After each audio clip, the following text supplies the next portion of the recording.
எங்களெல்லாம் இன்னும் முட்டாளாவே நினைச்சிட்டு இருக்கீங்கல்ல? இந்த கேள்வியை நான் கேட்கல, மக்கள் கேட்குறாங்க. மக்களுடைய கேள்விகளும் மக்களுடைய பார்வையும் டிஃப்ரெண்ட் ஆகிட்டே இருக்கு. சார் 2026 தேர்தலுக்கான முதல் புள்ளி இங்கிருந்து தொடங்கி இருக்கு அப்படின்னு சொன்னால் யார் கேட்குறா? எந்த அரசியல்வாதி கேட்குறாங்க? அரசியல்வாதி கேட்க மாட்டாங்கன்னு சொல்லி நம்ம வச்சாலும் இதை கண்டிப்பாக அரசியல்வாதியினுடைய குடும்பங்கள் யாராவது பார்த்துருப்பீங்க, அரசியல்வாதிகளுடைய அபிமானிகள் யாராவது இதை பார்த்துருப்பீங்க. ஏன் உங்களுடைய தலைவர் இப்படிலாம் பேசுகிறாருன்னு சொல்லி ஒரு தொண்டனா இதை பார்த்துருப்பீங்க. நான் கேட்குறது என்னென்னா, உங்கள் வீட்டில் சாப்பாடு வேஸ்ட் ஆகக்கூடாது அப்படின்னு சொல்லி எல்லாருமே சொல்லியிருப்போம். ஒரு ஹோட்டலுக்கு போனால் வேஸ்ட் பண்ணாதீங்க, ஃபுட்டை வேஸ்ட் பண்ணாதீங்க அப்படின்னு சொல்லியிருப்பாங்க. ஆனால் இந்த அரசியல்வாதிகள் மட்டும் டீ குடிக்க போகிறதும், அப்படி டீ குடித்து வாக்கு சேகரித்தல் அப்படிங்கிறது எல்லாமே எவ்வளோ பெரிய ஃப்ராடுத்தனம் தெரியுமா? எல்லாமே வெறும் தேர்தலுக்காக மட்டும்.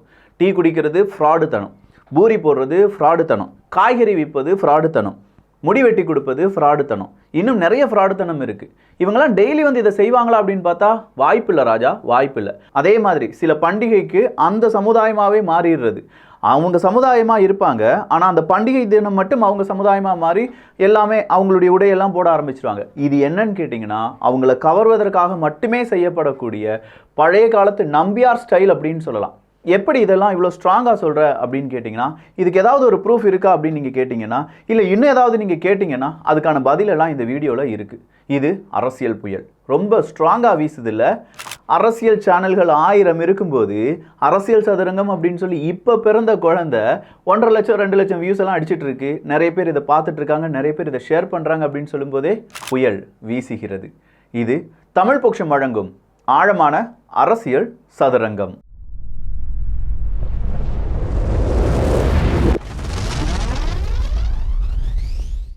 முதல் பொய் என்ன தெரியுமா? ஃபுட்டை வேஸ்ட் பண்ண மாட்டார் முதலமைச்சர் மு க ஸ்டாலின் அவர்கள் அப்படிங்கிறது தான்.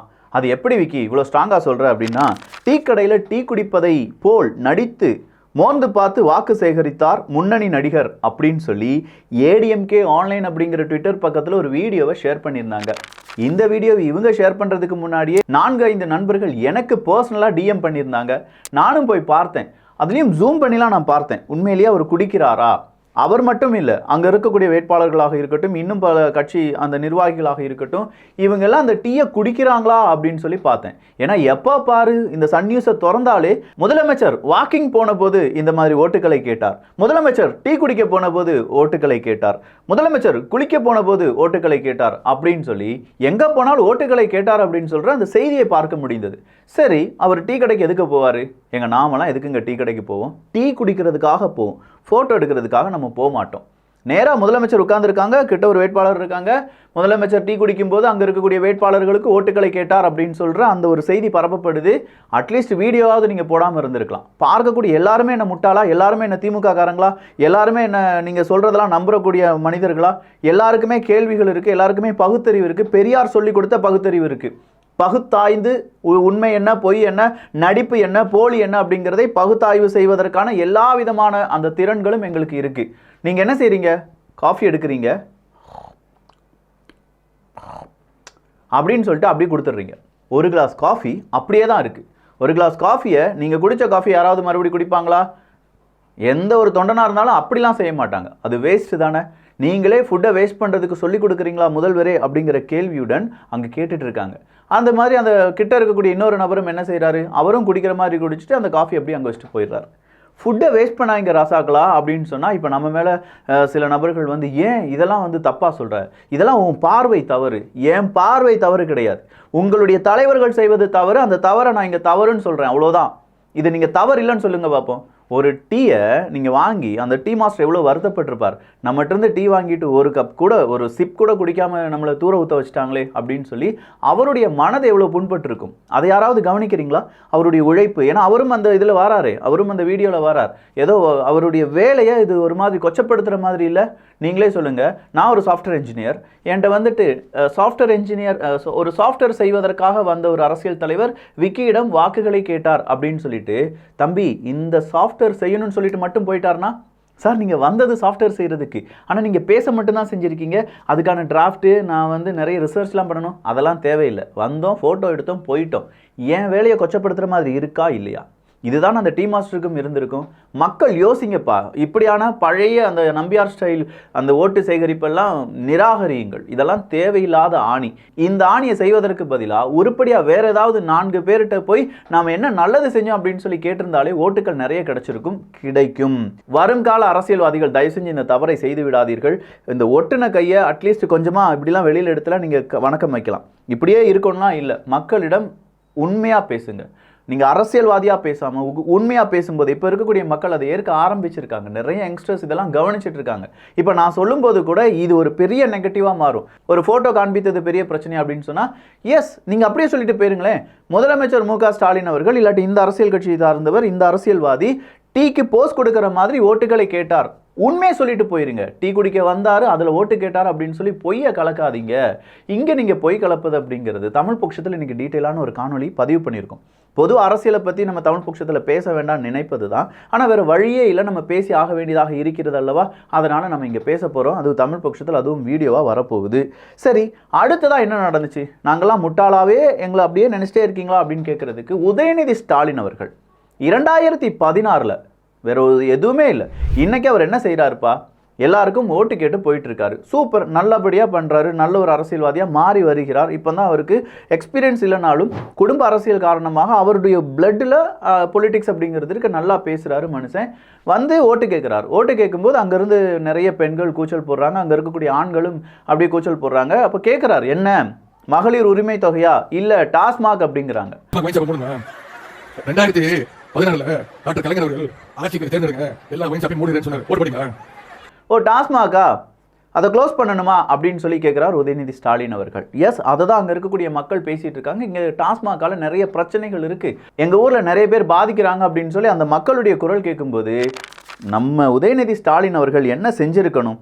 அது எதில் வந்திருக்கு அப்படின்னு பார்த்தீங்கன்னா PTTV ஆன்லைன், வேறு யாருமே இல்லை, புதிய தலைமுறை டிவி இருக்குது பார்த்தீங்களா, அவங்களுடைய வீடியோவே வந்திருக்கு. ஏதோ ஒரு தப்பான ஃபேக் அக்கௌண்ட் எடுத்த வீடியோன்னு தப்பாக நினச்சிக்கிடாதீங்க.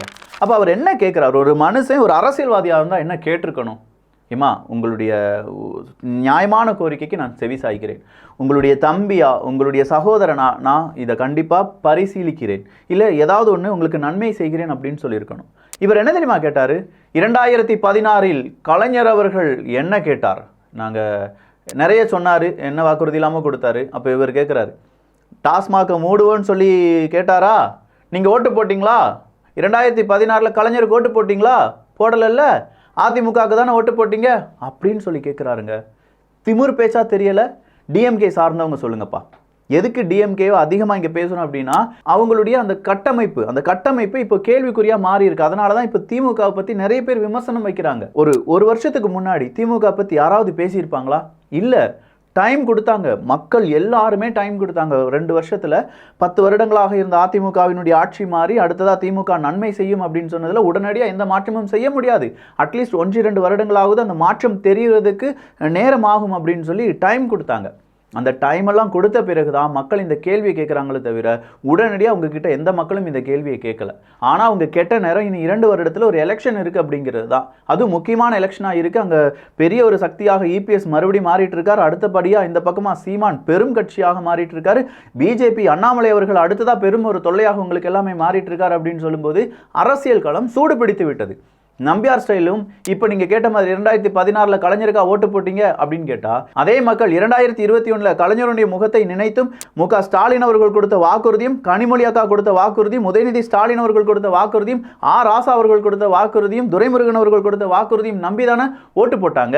ஜெயிச்சிங்கல்ல. டாஸ்மாகை மூடி இருக்கலாம்ல, அட்லீஸ்ட் அந்த கிராமத்தில் இருக்கக்கூடிய டாஸ்மாகையாவது மூடி இருக்கலாம்ல. இதை தானே மக்கள் கேட்குறாங்க. ஸோ உங்ககிட்ட ஆட்சியும் அதிகாரமும் இருக்கும்போது நீங்கள் என்ன கேட்குறீங்க? 2016 ஏன் நீங்கள் கலைஞருக்கு ஓட்டு போடலை? இந்த கேள்வியை நீங்கள் கேட்டதுக்கு பதிலாக 2021 எனக்கு நீங்கள் ஓட்டு போட்டிருக்கீங்க, அதை நான் செய்ய தவறிட்டேன், தவறு என்னுடையது தான், இல்லாட்டி நாங்கள் தவறை திருத்திக் கொள்கிறோம் அப்படின்னு சொல்லியிருந்தீங்கன்னா சூப்பரான பொலிட்டிஷனாக மாறிட்டு இருக்கீங்கன்னு அர்த்தம். இந்த கேள்விக்கு இந்த பதில் நீங்கள் கொடுத்ததுனால கீழே என்னெல்லாம் பதிவு பண்ணுறாங்க தெரியுமா? சங்கிகளுக்கும் தம்பிகளுக்கும், இல்லாட்டி நீங்கள் சொல்கிற மாதிரி அதிமுகவினுடைய டயர் நக்கிகளுக்கும் ஊப்பிகளுக்கும் எல்லாருக்குமே நீங்கள் ஒரு பகடைக்காயாக ஒரு ட்ரோல் மெட்டீரியலாக மாறி இருக்கீங்க. ஆல்ரெடி கதிர் ஆனந்த் அவர்களுடைய பிரச்சனை பெரும் பிரச்சனையாக ஓடிட்டு இருக்கும்போது உதயநிதி ஸ்டாலின் அவர்களுடைய இந்த பிரச்சனை தான் இன்னைக்கு அடுத்ததாக டாக்காக மாறி இருக்கு. இன்னைக்கு எல்லா ஐடிவிங்கும் உங்களை வச்சு செய்ய போகிறாங்க. அதிமுகவினுடைய ஐடிவிங்கு, பிஜேபியினுடைய ஐடிவிங்கு, நாம் தமிழர் கட்சியினுடைய ஐடிவிங்கு. ஏன்னா எவ்வளோ திமிர் பேச்சு, எவ்வளோ ஆணவமிக்க பேச்சு அப்படின்னு சொல்லி அந்த பேச்சுக்களும் தயாநிதி ஸ்டாலின் அவர்கள், தமிழச்சி தங்கபாண்டியன் அவர்கள், ஜோதிமணி அவர்கள் இவங்கெல்லாம் விரட்டி அடிக்கப்பட்டதையும் இங்கே வீடியோவாக மாற்றி மாற்றி மாற்றி போட்டுட்டு இருக்காங்க. அதில் இப்போ உதயநிதி ஸ்டாலின் அவர்களுடைய இந்த பேச்சு பெரிய ஒரு சலசலப்பை ஏற்படுத்த போகுது. ராசா அவர்களுடைய காரை முறையாக சோதனையிடாத அதிகாரி ஒருத்தர் இருந்தார் பார்த்தீங்களா? நம்ம கூட காலையில் வீடியோ போட்டிருந்தோமே, தப்பித்து ராசா அவர்கள் மாட்டிக்கொண்ட விக்கி அப்படின்னு சொல்லி அந்த அதிகாரியை சஸ்பெண்ட் பண்ணியிருக்காங்க. இதுதான் பவர், இதுதான் சோஷியல் மீடியாவுடைய பவர். எல்லாருக்கும் நம்மளால தண்டனை வாங்கி கொடுக்க முடியாது. ஆனால் ஏதோ ஒரு அதிகாரி இப்போ சஸ்பெண்ட் ஆயிருக்காரா, அட்லீஸ்ட் இதை பார்த்து 2 அதிகாரியாவது மரியாதைக்கு சோதனை பண்ணுற மாதிரியான காண்பிப்பாங்கல்ல. அந்த வீடியோவில் தெளிவாக கேட்குது, 2 ட்ராலி ஓப்பன் பண்ணுறோமா, ஓப்பன் பண்ணிட்டு விட்டுருங்கப்பா அப்படிங்கிற அந்த ஆடியோ தெளிவாக கேட்குது. உங்களுக்கு கேட்கலன்னா இன்னும் கொஞ்சம் வால்யூம் வச்சு கேளுங்க. எனக்கு கேட்டுச்சு. அப்போ இதே மாதிரியான அதிகாரிகள் இருக்கும்போது எப்படி அரசியல்வாதிகள் தவறு செய்ய மாட்டார்கள், உடனடியாக அவங்களுடைய காரை மட்டும் விட்டுறலாம் அப்படின்னு சொல்லி நீங்கள் நினைப்பீங்க, இப்படி செய்வீங்க. இதெல்லாம் தவறு. அதெல்லாம் தவறு அப்படிங்கிறத நம்ம தவறாக சொல்கிறோம். வேறு எதுவுமே இல்லை. உங்கள் மீது எனக்கு வெறுப்போ வன்மமோ எதுவுமே கிடையாது. இதெல்லாம் நீங்கள் செய்கிற தவறு. சிதம்பரம் தொகுதியில் செட்டிங் அரசியல் அப்படிங்கிறதும் நடந்துட்டு இருக்கு. அதிமுக வேட்பாளர் சுமார் 2 மணி நேரம் தாம்பூலத்தட்டுடன், அவங்க வேட்பாளருக்காக 2 மணி நேரம் தாம்பூலத்தட்டுடன் வந்தவங்களுக்கு 50 ரூபாய் கொடுக்கக்கூடிய ஒரு வீடியோவும் வைரலாக மாறிட்டு இருக்கு. அதிமுகவை சார்ந்தவர்கள் இதை கொடுத்திருப்பதாக இப்போ கேஸ் போயிருக்கு, விசாரணை நடத்தப்படும். இந்த செட்டிங் அரசியலை பற்றியும் தடா பெரியசாமி அவர்கள் இப்போது அதிமுகவுக்கு போயிட்டார் பார்த்தீங்களா, அதை பற்றியும் கொஞ்சம் டீட்டெயிலாக பேச போகிறோம். ஏன்னா செட்டிங் அரசியல் கியாரே செட்டிங்கா, இதை பற்றி, இந்த வீடியோ பற்றி என்னெல்லாம் கருத்துக்கள் உங்கள் மனசில் இருக்கோ அதெல்லாம் கீழே கொட்டிடுங்க. மனசில் வச்சுட்டு இருக்காதீங்கப்பா. உங்கள் பாரம்லாம் இறங்கி போகிறதுக்கு அரசியல் சதுரங்கம் அப்படிங்கிற ஒரு சேனல் இருக்குது. நீங்கள் கேட்க வேண்டிய கேள்வியெல்லாம் நான் கேட்டுட்ருக்கேன்.